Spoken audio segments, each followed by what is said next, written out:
Salut à tous, c'est Romain PC, aujourd'hui pour une nouvelle vidéo tutoriel Casio. Donc cette fois-ci j'ai décidé de faire des tutoriels pratiques. Donc aujourd'hui je vais vous expliquer comment faire le jeu du plus ou moins.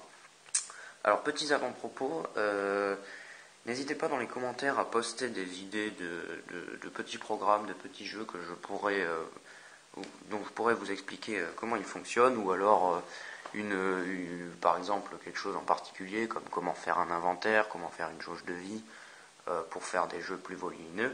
Bref, n'hésitez pas donc à poster des idées, j'en sélectionnerai quand j'aurai le temps pour vous expliquer comment elles marchent.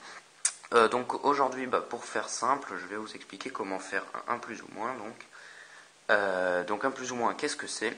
C'est un jeu, donc on a un nombre qui va apparaître aléatoirement, fait que l'ordinateur va connaître, et on va devoir donner un nombre, par exemple l'ordinateur a donné 254, et nous on doit donner un nombre, donc on donne par exemple 1000, et l'ordinateur va nous dire c'est moins, et du coup on sait que le nombre va être compris entre 0 et 1000.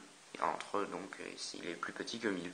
Donc on va par exemple donner 100, là l'ordinateur va nous dire c'est plus. Donc on saura que le nombre qui est donc 254 sera compris entre 100 et 1000. Et donc etc. jusqu'à ce qu'on trouve le nombre. Alors donc comment on fait ça? Alors déjà il va falloir donc que l'ordinateur connaisse un nombre. Donc pour ce faire, donc je vais vous apprendre une nouvelle commande. Vous allez dans le catalogue, donc Shift 4, et vous allez à R, donc vous appuyez sur R, vous descendez un peu, et vous avez runInt. RunInt, donc vous le mettez, qu'est-ce que c'est? Ça va générer un entier, donc un entier c'est un nombre entier, entre deux valeurs, donc ici on va mettre par exemple 1 et 100, pour générer un nombre entre 1 et 100. Nous allons l'affecter à la variable A, donc nous saurons que la variable A connaît le nombre que la Casio a enregistré. Ensuite, il va falloir qu'on crée un autre nombre, donc c'est le nombre que nous allons entrer à la calculatrice. Donc on va le mettre dans la variable B. On va le mettre à 0, puisque personne n'aura jamais pu mettre 0, vu que le nombre est compris entre 1 et 100. Enfin, on peut, mais ça ne nous avance pas pour le jeu, et c'est pas comme ça qu'on va gagner. Donc, comment ça va marcher après? Vous avez compris que il y a une condition qui saute tout de suite à l'œil, c'est tant que, tout simplement, tant que le joueur, donc en l'occurrence moi, n'a pas trouvé le nombre, on refait un tour, on refait des tours. Donc, on va mettre la boucle while, tant que, la while end, et quelle va être la condition? La condition, c'est tant que je n'ai pas trouvé la valeur. La valeur, on a dit que c'était B, celle que j'entrais, et celle à chercher, c'était A. Donc tout simplement, on marque B différent de A. Donc, le tour va commencer. Alors, que va-t-il se passer? Tout simplement, il va bien sûr falloir que l'on rentre une valeur dans B. Donc, on va mettre le petit point d'interrogation affecté à B. Donc, on va mettre un petit texte, par exemple, petit texte, comme ça, pardon, saisir, hop, nombre. Bon, j'aurais pu mettre en minuscule. Donc là, le nombre va être saisi, il va être affecté dans B. Et donc là, maintenant, il va falloir que l'ordinateur calcule pour savoir si on a gagné, si on a perdu, si c'est plus, si c'est moins. Bon, donc c'est si on a gagné ou si c'est plus ou si c'est moins. Donc là, on va mettre la condition si on a gagné. Donc if, alors, sinon, fin si. Donc si on a gagné, donc si par exemple B se trouve être égal à A, alors on va afficher gagner. Hop, j'ai pas mis les guillemets. Nous allons afficher donc gagner. Alors que se passe-t-il si on a gagné? B va être égal à A, et donc la condition ne sera plus validée, donc on va sortir du zen, et on va sortir de la boucle. Donc là, on peut afficher merci d'avoir joué, merci, hop, d'avoir joué, hop, hop, hop,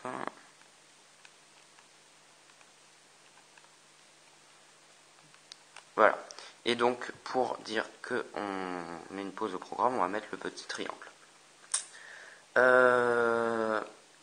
Donc par la suite, donc ici on a le programme est en mesure de détecter si on a gagné. Et donc maintenant il ne reste plus qu'une seule possibilité, qu'est-ce qui se passe si on n'a pas gagné? Donc nous avons ici le bloc else, donc ce qui est fort probable c'est qu'on ne tombe pas directement sur la bonne valeur.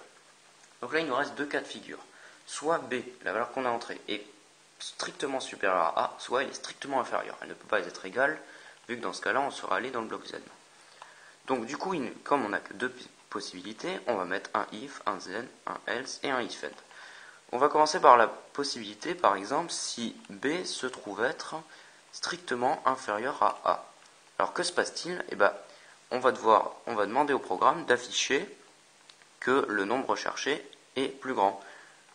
Donc il va falloir marquer plus grand. Hop.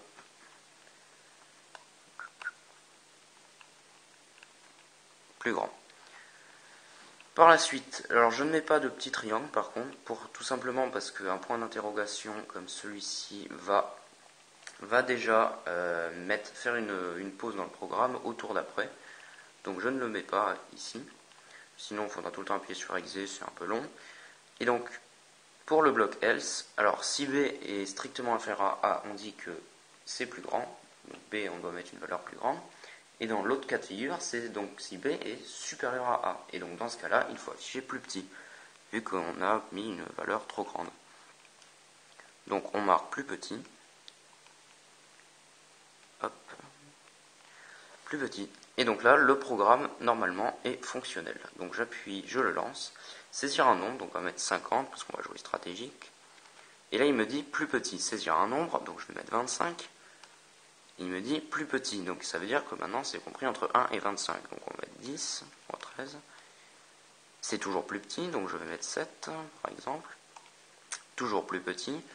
Je vais donc mettre 4. Et là on me dit que c'est plus grand, donc on sait maintenant que le nombre est compris entre 4 et 7. Donc on va mettre 6. Et bien j'ai gagné. Donc vous avez le programme fonctionnel. On va par exemple mettre on va l'améliorer, donc on va mettre ça va vous permettre de rajouter des conditions. On va faire en sorte que le joueur perde si par exemple il dépasse un certain nombre de tours, par exemple à 10. Donc qu'est-ce qu'on va faire? On va créer une nouvelle variable, nombre de tours, on va le mettre C. Donc au début, le nombre de tours se trouve être égal à 0, ou on va mettre 1. Donc on est au tour 1. Que se passe-t-il? Donc à chaque début de tour, C va s'augmenter de 1. Donc C plus 1 affecté à C. Donc je remets 0, pardon. Donc à chaque tour, on saura auquel tour on est, parce qu'à chaque fois, ça va augmenter. Donc on sera au tour 1, puis au tour 2, puis etc. C va bouger. Mais du coup, il va falloir qu'on précise une autre condition pour sortir de la boucle while. Pour ce faire, je vais vous apprendre quelque chose d'assez pratique. Vous allez dans le catalogue, et vous allez taper... attends, c'est tant que... je vais relancer. Tant que donc B est différent de A, il va falloir et C inférieur à 10. Tout simplement, donc je vais vous expliquer, je vais aller chercher le et. Donc vous allez à end, parce que c'est de l'anglais toujours. Donc vous allez à AN, hop hop hop, et il est là, end. Donc là vous allez mettre la deuxième condition. Donc C inférieur, strictement inférieur ou égal, on va mettre à 10. Je vous explique. La boucle, en gros, elle se lance si jamais on veut faire un nouveau tour.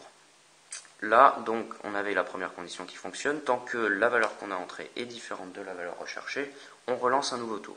Mais bon, pour pas qu'on ait que des mauvais joueurs restent un siècle dessus, on va mettre quand même une limite pour, au bout de 10 tours, s'ils n'ont toujours pas trouvé, ils perdent. Et donc on rajoute et C inférieur ou égal à 10. Donc ça veut dire que si le nombre de tours, donc C, se trouve être par exemple égal à 12, enfin à 11, on va quitter la boucle parce qu'on considère qu'ils ont perdu, que le joueur a perdu vu qu'il a mis trop de temps. Et donc normalement, si on met trop de temps, le C inférieur ou égal à 10 va apparaître. Par conséquent, il va aussi falloir afficher perdu. Donc pour ce faire, on va mettre une condition à la fin, si, alors, sinon. Enfin si, pas de sinon, je vous explique. On va mettre si C se trouve être égal à 10, on va mettre struct supérieur, strictement supérieur à 10, pour être sûr, alors on va afficher perdu. Donc je vais marquer perdu, P-E-R-D-U, voilà. Et donc, tout simplement, je vous explique le fonctionnement. Donc, admettons que nous sommes un joueur qui ne sait pas jouer. Il va mettre n'importe quoi. Donc, à chaque fois, ça va dire plus grand, plus machin, mais jamais gagner parce qu'on met jamais le bon. Et à chaque fois, C va augmenter de 1. Jusqu'au moment où C va être égal à 11, alors la boucle ne va pas se relancer et on va sortir de la boucle. Et donc là, aucun message gagné n'a été affiché. Et donc là, on va tester. Si C se trouve être supérieur à 10, alors on va afficher perdu. Car strictement supérieur à 10, tout simplement, car il aura dépassé la limite. Et normalement, donc, il n'y aura pas de gagné qui apparaîtra. Et juste après, le merci d'avoir joué va apparaître. Je vous explique en pratique. Par exemple, saisir un nombre, on va mettre 50. C'est plus grand, je remets 50 parce que je ne sais pas jouer. Hop, hop, hop, hop, jusqu'à ce qu'on ait fait des tours en trop. Perdu, merci d'avoir joué. Voilà, voilà. On peut d'ailleurs même, si on veut, mettre à la fin, afficher C, hein, c'est possible tout à fait. Par exemple, je vais mettre, alors pardon, tour, hop, alpha C, voilà. Donc à la fin du tour, ça va afficher le nombre de tours écoulés. Donc par exemple, je fais une game, 25, plus petit, on va mettre 10, plus petit, on va mettre 15, 5, plus petit, 3, gagné en 5 tours. C'est marqué ici. Voilà, voilà, donc vous savez comment faire un plus ou moins. Je vais d'ailleurs vous remontrer le code rapidement. Je le marquerai de toute façon le code dans la description.